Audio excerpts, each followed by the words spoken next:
Justamente acababa de recordar, y lo había apuntado mientras ibais hablando, la frase con la que empieza Octavio Paz, creo que es la llama doble, ¿no? Empieza diciendo justamente eso: ¿cuándo se empieza a escribir un libro? ¿No? Todo el mundo sabe, se empieza con la escritura, pero en el fondo, ¿cuándo se empieza a escribir un libro? ¿No? Eso mismo me ha pasado a mí cuando he escrito esto. ¿Cuándo empecé a escribir esto? Pues esto lo empecé a escribir porque Fernando y Patricia me invitaron hace un par de meses a la Universidad Complutense de Madrid y empecé a escribirlo. Allí no lo leí, lo conté, luego lo he ido dando vueltas y en el fondo llevo muchos años ya dándole vueltas, ¿no? Porque curiosamente todo nace de un autor del que hablaba ayer Patricia, con el que yo he mantenido una relación de un cierto amor y odio, que es Milan Kundera. En Cataluña sabéis que la fiesta de Sant Jordi es una fiesta muy arraigada, ¿no? Y entonces, como yo tengo la costumbre de apuntarme cuando me regalan un libro, pues recuerdo que el primer libro de Kundera fue hace muchos Sant Jordis y fue la insoportable levedad del ser, que en catalán es la insostenible lleugeresa de l'ésser, ¿no? Y la verdad es que me gustó, pero tampoco me gustó mucho, ¿no? Y luego fui yendo y viniendo, y en cambio sí que hay un ensayo de Kundera que siempre me ha tenido al cor robat, como decimos, ¿no?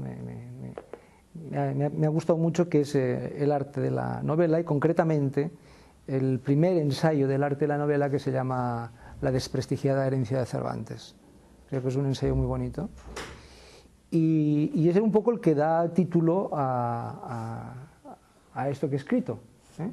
Porque allí Kundera habla de ese espíritu de la novela que viene a resumir en una frase, que es con la que empiezo, una cita de Kundera del arte de la novela, que dice: la verdad totalitaria excluye la relatividad, la duda, la interrogación, y nunca puede conciliarse con lo que yo llamaría el espíritu de la novela. Entonces, a mí me gusta mucho. Yo lo que sí, hablando también en relación con lo que hemos dicho estos días, Fernando ayer hablaba de la escritura derrotada. Para mí es imposible escribir. Yo podría escribir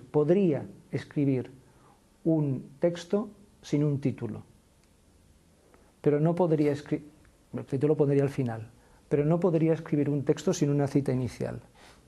Necesito una cita inicial para poder, ¿no? Es como en un concierto alguien que te da el la, ¿no? O como tú le decías, sí, como decías ayer en la cena, Joaquín, a Fernando, no, en la comida le decías, dame, como lo dijiste, dame, y entonces os arrancasteis, dame no dijiste el tono, pero algo así. Exactamente. Sí, dame eso, ¿no? Sí, sí. Pues yo necesito algo que me empuje, ¿no? Y luego encontré otra cita que me fue muy bien para armar todo esto, que es una cita de un filósofo con el que también mantengo una relación de amor y odio, que creo que tiene unos textos para mí preciosos y otros una boutade, ¿no? Una auténtica boutade, que es el filósofo alemán Peter Sloterdijk. Sloterdijk, hay un texto a mí no me gusta nada, que es el que, pero no me gusta nada, a ver, me gusta por la polémica que planteó, porque ya está bien la polémica, pero no me gusta, me parece un texto muy menor, ¿no? Que es Las normas para el parque humano, y me gusta por la polémica, porque le dio un buen palo a Habermas, y que le den palos a Habermas siempre es algo que me llena absolutamente de gozo, ¿no? Porque Habermas es un autor que a mí me parece insoportable. Pero hay otros textos de Sloterdijk muy bonitos, ¿no? Por ejemplo, el primer volumen de Esferas, os lo recomiendo firmemente, porque es que me parece extraordinario. Y hay otro también muy bonito, que desde luego, si no estuviera firmado por Sloterdijk, pues lo podía haber firmado Fernando perfectamente, porque yo creo que Sloterdijk, si no te leí yo, pues casi porque hay frases literales de Fernando. Por ejemplo, hay un capítulo titulado Una poética del comienzo, y esto Fernando lo escribió antes de que Sloterdijk hubiera publicado el libro, con lo cual es curioso, ¿no? Pero la cita que os quería leer de Sloterdijk, que es de este libro justamente, se llama Venir al mundo, venir al lenguaje. Es un libro que habla del nacimiento, ¿no? Y entonces la cita de Sloterdijk dice lo siguiente: si la literatura siempre fuera únicamente literatura y la vida siempre fuera únicamente vida, sería imposible relacionar los problemas de la literatura con los de la vida. Aquellos no podían ser considerados nunca, por tanto, lo que en la metafísica de la cotidianidad llamamos problemas reales. Ahora bien, nosotros enseguida observamos que la distinción entre literatura y vida no puede delimitarse con tanta claridad. Esta fue otra de las citas que motivó el texto, ¿no? Bueno, en definitiva, yo lo que había pensado es, como tenemos un cierto tiempo, pero también me gustaría tener al final, pues voy a ir, normalmente no suelo leer lo que escribo, pero en este caso el texto está como muy tramado para ser leído en voz alta, y sí que me gustaría, no todo, aunque no es excesivamente largo, pero ir leyendo algunas cosas y bueno, ya veremos qué pasa. Empiezo con un pórtico. A mí me gusta empezar con la palabra pórtico por esa dimensión estoica, ¿no? De la estoa, el pórtico, que, más que introducción, ¿no? La desprestigiada herencia de Cervantes. El primer capítulo del libro de Milan Kundera, El arte de la novela, se titula La desprestigiada herencia de Cervantes. En él, el escritor checo sostiene grosso modo que el origen de la modernidad no solamente se halla en Descartes, sino también en Cervantes. A diferencia del primero, que buscaba un punto arquimédico para fundamentar un pensamiento firme y seguro que ni las más extravagantes suposiciones de los escépticos fueran capaces de conmover, Kundera afirma que con Cervantes uno comprende el mundo como ambigüedad, como un escenario esencialmente relativo, como un universo en el que está ausente un juez supremo. De Cervantes a Kafka, de Musil a Joyce o a Proust, la novela se despliega como un espíritu o un pensamiento que nos reta a un aprendizaje, a un recorrido netamente formativo, a un camino en el que ya no hay ni puede haber ideas claras y distintas, y en el que no existen puntos de apoyo trascendentes al espacio y al tiempo, en el que no hay, en definitiva, una finalidad o un sentido último que podamos alcanzar. En este ensayo, lo que voy a hacer hoy aquí, intentaría reflexionar sobre estas preguntas. ¿Somos capaces los seres humanos de aprender a vivir en este espíritu novelesco? O mejor todavía, ¿qué sucedería con la ética y con la educación si asumimos el reto de pensar o de educar a partir de esa desprestigiada herencia de Cervantes?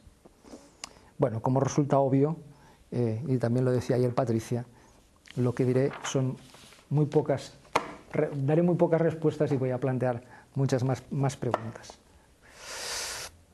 Vamos a ver, primero de todo, la cuestión de la metafísica. Creo que, ya sé que soy muy pesado y que siempre reitero, pero sobre todo las personas que es la primera vez que tengo oportunidad de hablar con ellos, ¿qué entiendo por metafísica? Y por qué yo pienso contra la metafísica. Pero claramente pienso contra la metafísica. ¿Por qué? Bueno, pues porque desde Parménides, que es el primer metafísico, del cual tengamos noticia, eso también lo podría argumentar, pero ahora nos llevaría muy lejos, este pensamiento, el pensamiento metafísico, ha tomado múltiples formas, pero todas ellas poseen un núcleo común. Y este núcleo consiste simplemente en decir que hay algo, ahora es igual el nombre, hay algo que es firme, estable, universal, inmóvil, que trasciende al espacio y al tiempo y que otorga seguridad a la vida humana. Cualquier metafísico cree eso. Luego le pondrá distintos nombres: idea, alma, razón, moral, hecho. Eso no importa. Lo más importante es la función, desde un pensamiento antropológico, la función de la metafísica. Y esa función es, claro, ofrecer algo absoluto, un punto de referencia absoluto, por tanto, trascendente al espacio y al tiempo, y que ese punto nos oriente, ofrezca una cierta seguridad, que sea como un faro en una noche de tormenta. Además, la metafísica no solamente sostiene que lo absoluto existe, sino que podemos conocerlo, porque alguien podría decir, no, lo absoluto existe, pero nosotros no podemos conocerlo, ¿no? No, podemos conocerlo. Es decir, tenemos, de una manera u otra, a través de, por ejemplo, de un experimento científico, o de la revelación, o de la razón, tenemos acceso a él, a este absoluto. Y hay algunos, pero el problema es que no todo el mundo tiene acceso a este absoluto, ¿no? Hay gente que tiene más capacidad, que están más dotados. Y entonces estos se erigen, ¿verdad?, en una especie de grandes sabios, con mayúsculas, que nos dicen al resto de los mortales que desgraciadamente no tenemos desarrollada esta facultad. Por ejemplo, nos dicen, mire usted, la fe es un don de Dios, y usted no la tiene, pues, ¿qué le vamos a hacer? Entonces, yo sí, yo ya se la transmitiré a usted, le diré...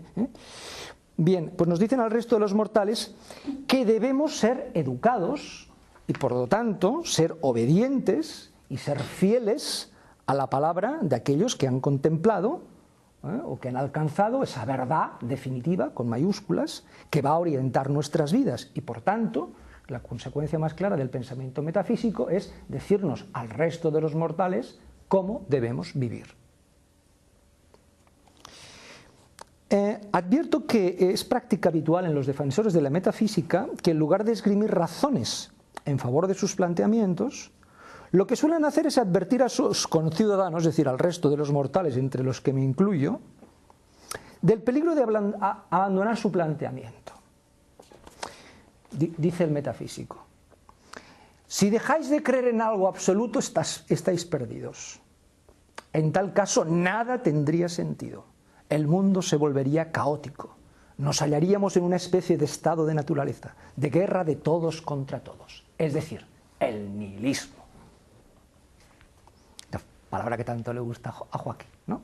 Es decir, ese es el argumento. Es decir, tenéis que creer en eso, hay que creer en eso, porque si no esto sería nihilismo. Lo que voy a hacer a continuación es invitarles a todos ustedes a tomarse en serio lo que llamaré amenaza metafísica, esta amenaza. Esto que los metafísicos nos han dicho, cuidado. Y por tanto, vamos a intentar pensar, o voy a intentar pensar con ustedes, qué sucedería de facto si abandonáramos la idea de que hay algo en la vida que se halla más allá del tiempo y del espacio. En definitiva, mi pregunta es simplemente esta, una pregunta muy simple. ¿Es razonable pensar que el abandono de lo absoluto supone el fin de la ética? ¿Es razonable pensar que el abandono de lo absoluto supone el fin de la ética? Simplificando un poco, podríamos decir que básicamente hay tres amenazas que el metafísico esgrime, como peligros insuperables para la ética. Hay tres palabras malditas: nihilismo, ya lo he dicho, relativismo y escepticismo. Observen que tanto en el terreno de la ética como en el de la pedagogía, la acusación de relativista, de nihilista o de escéptico supone automáticamente una descalificación que no admite defensa alguna. Si en una discusión, en un seminario, alguien dice, por ejemplo, esto es caer en el relativismo, automáticamente nadie de los presentes se atreve a replicar: sí, es verdad, soy relativista. ¿Y qué? Nadie o casi nadie es capaz de responder así. La metafísica ha conseguido un poder tan grande, tan mayúsculo, tan extremo, que resulta innecesario defenderla, porque de hecho no nos atrevemos a atacarla ni a criticarla, y no lo hacemos porque incluso los que se declaran no metafísicos siempre terminan matizando que no por ello, por criticar a la metafísica, son nihilistas, relativistas y escépticos. Pero todavía hay más. Normalmente los metafísicos critican a determinados autores, o mejor, a determinadas afirmaciones de autores que no se han molestado en leer directamente, por cuanto no citan ni un solo libro o párrafo de estos en los que se sostenga lo que supuestamente defienden. El caso de Nietzsche, de Foucault, o más recientemente de Rorty, de Bátimo, de Derrida, por poner algunos ejemplos, son evidentes.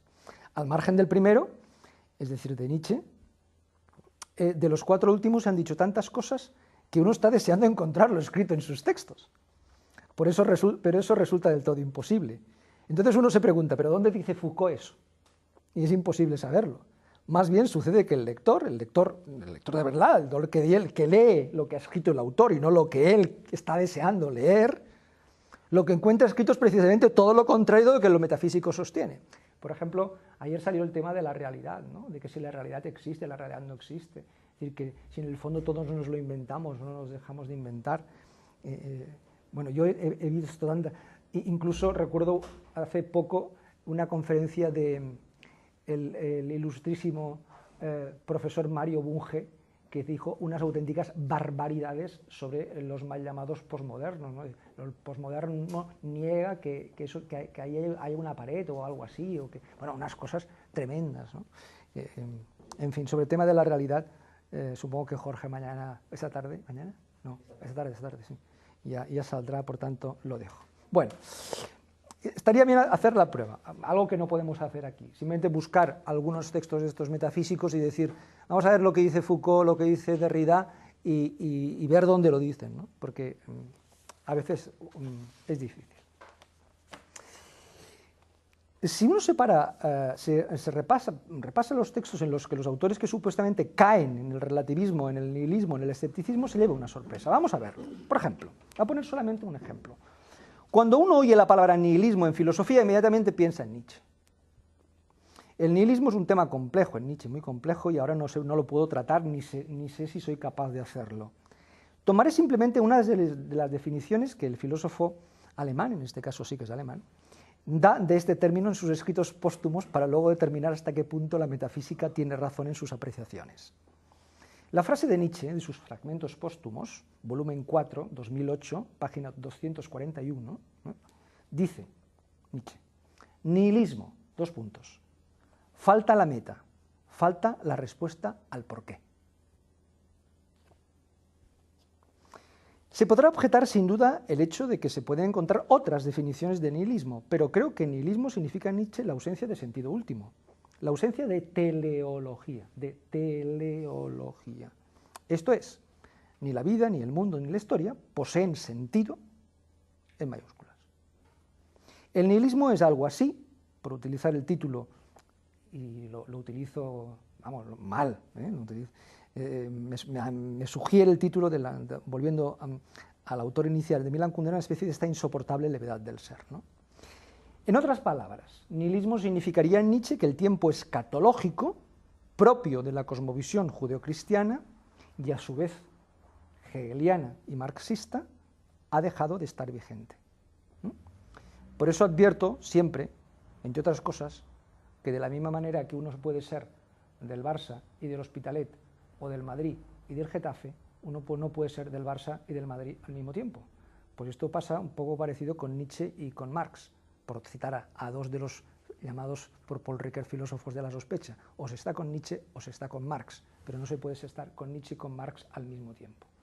Simplemente eso. Uno puede estar con Nietzsche y con muchos más, con Marx con muchos más, pero con Nietzsche y Marx no. O sea, es algo que no encaja ahí, ¿no? Pues porque la concepción de Marx es una concepción hegeliana, es una concepción escatológica, es una concepción en la cual hay una reconciliación final, que es lo que hay en Hegel. Es decir, al final todo acaba. Acabará, pero acaba y acaba relativamente bien, ¿no? Hay la esperanza de que acabe bien. Y en Nietzsche esto no sucede. Por eso hay un sentido trágico en Nietzsche, en el sentido de que tú lo utilizarías, por ejemplo, ¿no? Por eso Nietzsche reivindica la tragedia griega, entre otras cosas, claro. Que Dios ha muerto, por utilizar la frase de Nietzsche, significa el advenimiento del nihilismo. Pero a diferencia de lo que los metafísicos señalan, Nietzsche no dice en ningún sitio que no haya posibilidad de formular una ética, sino que a partir de ahora los seres humanos no tenemos la posibilidad de alcanzar un punto de vista absoluto, o lo que es lo mismo, la noción de punto de vista absoluto es una contradicción en sus propios términos, porque sería algo como un punto de vista sin punto de vista. De lo que se trataría, pues, es como veremos en el apartado siguiente, es si es posible una ética sin absolutos. Este y no otro es el reto del nihilismo. Dicho de otro modo, el nihilismo no niega la ética, sino solo una ética que se sustente en un principio absoluto, lo cual es muy distinto. Está claro, no obstante, que para el metafísico negar la posibilidad de un fundamento absoluto significa inmediatamente clausurar toda posibilidad ética, sea la que sea. Pero esto es algo que alguien que se sitúe, como es mi caso, una perspectiva literaria, o narrativa, o poética, como lo queráis llamar, es decir, una perspectiva no metafísica, no tiene por qué asumir. En otras palabras, yo reivindico la posibilidad de hablar de ética sin ser metafísico y sin creer en nada absoluto. La muerte de Dios en Nietzsche abre las puertas al segundo de los temas que el metafísico denuncia, el relativismo. Aquello de que si no hay absoluto todo es relativo, ¿verdad? Es probable que este sea todavía en mayor medida que el nihilismo el gran temor que pone de manifiesto la amenaza metafísica. Ser relativista en ética o en pedagogía parece ser el peor de los calificativos, el peor. Pero vayamos paso a paso. En primer lugar, si ser relativista es lo que se afirma desde la metafísica, esto es, que todo vale exactamente igual. ¿Qué quiere decir ser relativista? Pues que todo vale exactamente igual. Pues yo creo que no encontraremos ningún relativista en el mundo. Cada vez tengo más la sensación, de que el relativista, al menos tal como lo dibuja el metafísico, simplemente no existe. No hay nadie que sea relativista en ese sentido. Y por descontado tampoco Nietzsche. Tampoco Nietzsche lo es. En segundo lugar, el metafísico no distingue entre relativismo y perspectivismo. Una distinción fundamental, por otro lado. Habida cuenta de que el propio Nietzsche no habla de relativismo, habla de perspectivismo. Y me remito a los textos, que no los tengo aquí, pero los textos de Nietzsche dicen perspectivismo. El famoso texto, por ejemplo, de la genealogía de la moral dice perspectivismo, por ejemplo. Bien. Finalmente, en tercer lugar, el perspectivismo, o el relativismo en el sentido perspectivista, al menos en el caso de Nietzsche, es una opción que no solamente es perfectamente razonable, como ahora veremos, sino que es en buena parte la base de la hermenéutica contemporánea. ¿Qué sostiene el perspectivismo a diferencia del relativismo ingenuo? Lo que el primero afirma es que todo lo que pensamos, todo lo que decimos, todo lo que hacemos, lo pensamos, lo decimos y lo hacemos desde un lugar, desde un espacio, desde un tiempo, desde una historia, desde una biografía. Es lo que Nietzsche, en un conocido pasaje de sus escritos póstumos, sostiene diciendo esa frase de que no hay hechos, sino solo interpretaciones. A mi juicio, el metafísico ha interpretado esta frase en un sentido completamente erróneo. Lo que Nietzsche quiere decir no es que no existan hechos sin más, sino que no tiene sentido hablar de hechos al margen o con independencia de las interpretaciones, esto es, del lenguaje. Prejuicios, presupuestos, tradiciones y situaciones. La hermenéutica contemporánea de Heidegger en primer lugar y de Gadamer y de Marquardt a continuación seguirá por esta línea. Como algunos autores postnietzscheanos como Rorty han señalado, la tesis de Nietzsche dice simplemente que el lenguaje es ineludible y que no se puede comparar el lenguaje, un lenguaje, con una realidad libre de lenguaje. Yo no puedo comparar el lenguaje con el mundo. Eso es lo que dice Nietzsche. Yo puedo comparar el lenguaje con el lenguaje. Porque para poder comparar el lenguaje con el mundo, tendría que tener la posibilidad de acceder a un mundo sin lenguaje, lo cual no tiene ningún sentido. Porque siempre que accedo al mundo, lo accedo con un lenguaje. Esto, por ejemplo, merece la pena leer un libro precioso de Nelson Goodman, que se llama Maneras de hacer mundos, ¿no? Cuando a Nelson Goodman le preguntan, ¿la Osa Mayor existía antes de ser descubierta la Osa Mayor? Y la respuesta que da Goodman, el razonamiento de Goodman, es sensacional, ¿no? Solo se pueden comparar lenguajes entre sí. En otras palabras, no tenemos acceso al texto original, o al mundo libre de interpretación. La posición o la situación del sujeto es ineludible. Esto es, una palabra, la finitud. A diferencia de lo que sostienen los metafísicos, esto no significa que no pueden existir lenguajes mejores que otros. Porque claro, automáticamente dice, bueno, si no tenemos la posibilidad de acceder al mundo, ¿cómo podemos saber todos los lenguajes valen igual? ¿Cómo puede decir que el lenguaje es mejor que otro si no podemos acceder al mundo para saber que el lenguaje es mejor que otro? Automáticamente todos los lenguajes van a... Pero eso no lo dirá nunca el perspectivista, lo dice el metafísico. Porque el metafísico entiende que para poder distinguir qué lenguaje es mejor que otro tenemos que acceder al mundo para poder comparar. Es algo tan de sentido común lo que dice el metafísico que parece que hay que admitirlo, ¿no? Si yo digo, la pared es blanca y Jorge dice, la pared es negra, los dos decimos una frase. ¿Quién tiene razón? Pues vayamos, miramos el color de la pared y entonces sabemos qué color tiene la pared. Esto es lo que dice el metafísico. Y por tanto parece que negar esto sea vamos, que sea una barbaridad, ¿no? Que estemos diciendo unas tonterías impresionantes. Luego hay que ir a la realidad, a algo que está ahí, y entonces comparar el lenguaje con la realidad. La gran aportación de Nietzsche, que luego seguirá toda la hermenéutica, y la hermenéutica más radical, más dura, que es la que a mí me gusta, por ejemplo, estoy pensando en el caso de Rorty, en ese sentido, que es mucho más radical que Gadamer, ¿verdad? Pues lo que dice, yo puedo comparar lenguaje y lenguaje, y que hay lenguajes mejores que otros, sí, pero nunca podré decir qué lenguaje es mejor que otro por comparación con algo que está fuera del lenguaje. ¿Que es evidente que hay algo fuera del lenguaje? Es que fuera del lenguaje no sabemos lo que hay. Porque si lo supiéramos, solamente lo podríamos saber a través de un determinado tipo de lenguaje. Evidentemente, cuando hablo de lenguaje, hablo lenguaje en un sentido muy amplio, no solamente el lenguaje lógico, lenguaje proposicional, etc.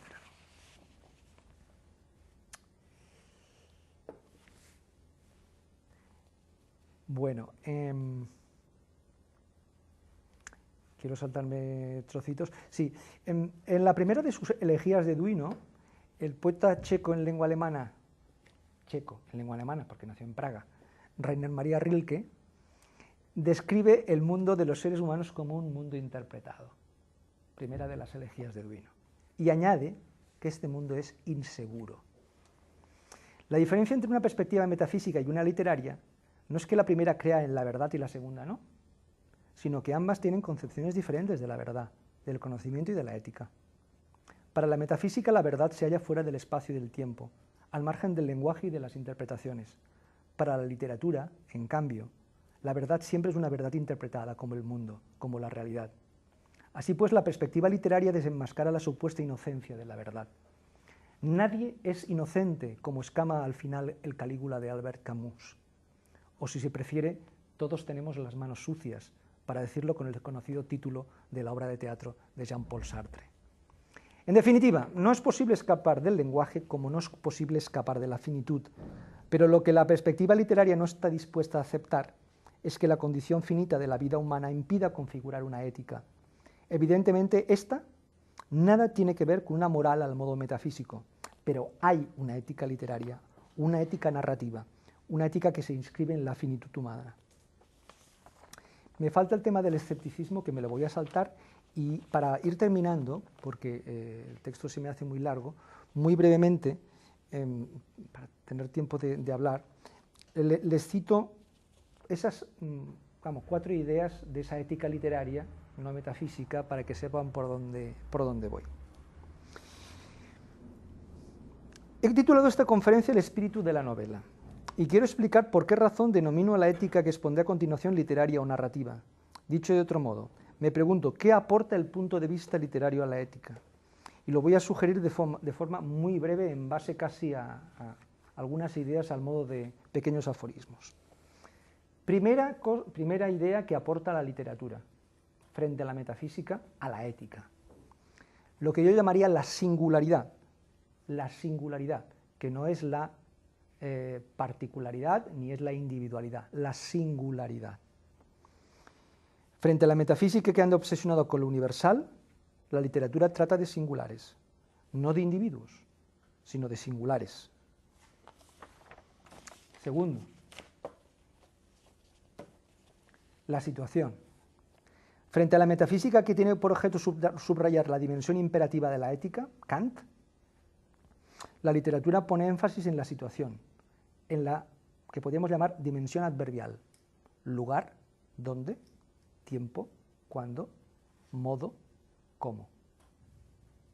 Una ética literaria es una ética que se pregunta no de lo que debo hacer, sino dónde hacerlo, cuándo hacerlo y cómo hacerlo. Es una ética de los adverbios, no de los imperativos. Muy brevemente, para tener tiempo de hablar, les cito esas 4 ideas de esa ética literaria, no metafísica, para que sepan por dónde voy. He titulado esta conferencia El espíritu de la novela, y quiero explicar por qué razón denomino a la ética que expondré a continuación literaria o narrativa. Dicho de otro modo, me pregunto, ¿qué aporta el punto de vista literario a la ética?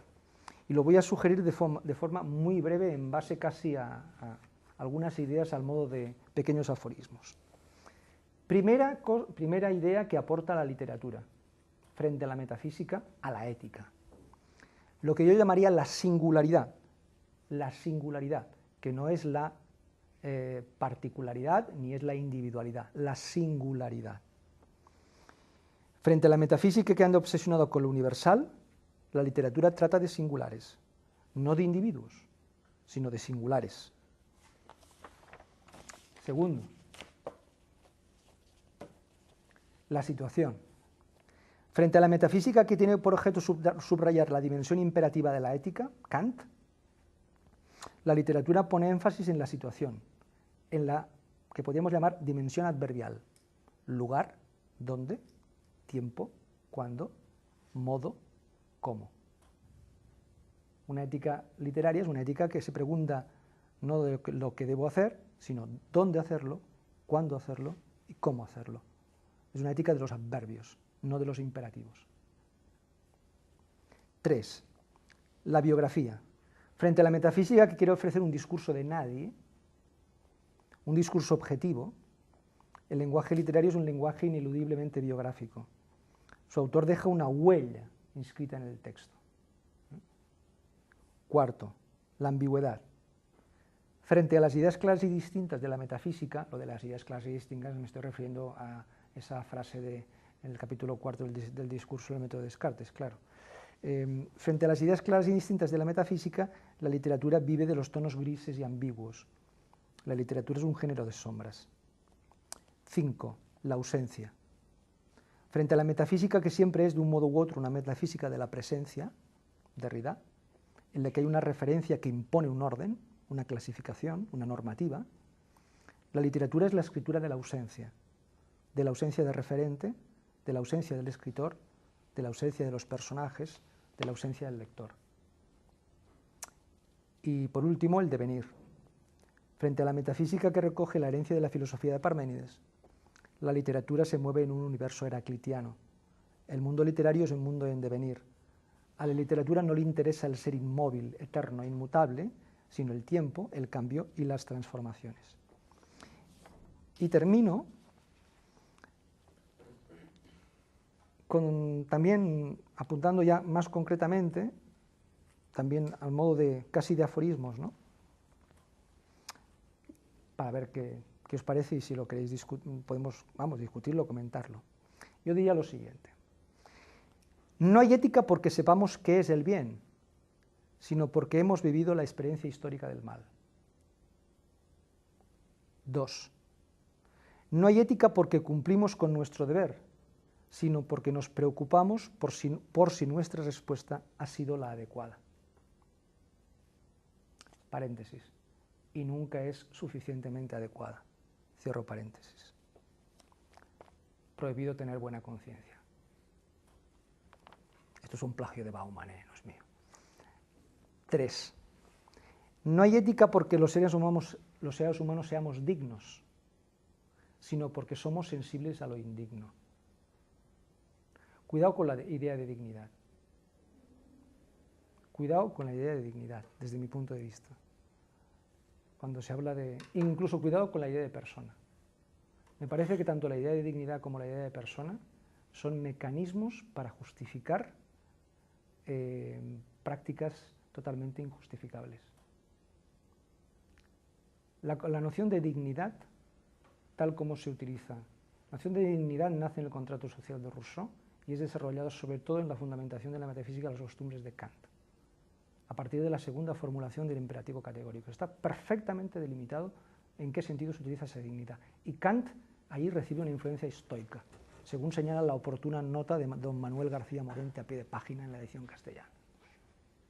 Cuidado con la noción de dignidad y cuidado con la noción de persona. A mí me parecen nociones perversas y pienso que yo dejaría de hablar, una ética literaria dejaría de hablar de la noción de persona, que me parece una noción sumamente perversa. Y si queréis luego os puedo decir por qué, ¿no? ¿Por qué creo en eso? ¿Por qué creo en eso? Bueno, pues ya está. Y entonces termino con un brevísimo telón, porque si no terminaría, que dice lo siguiente. Llegamos al final.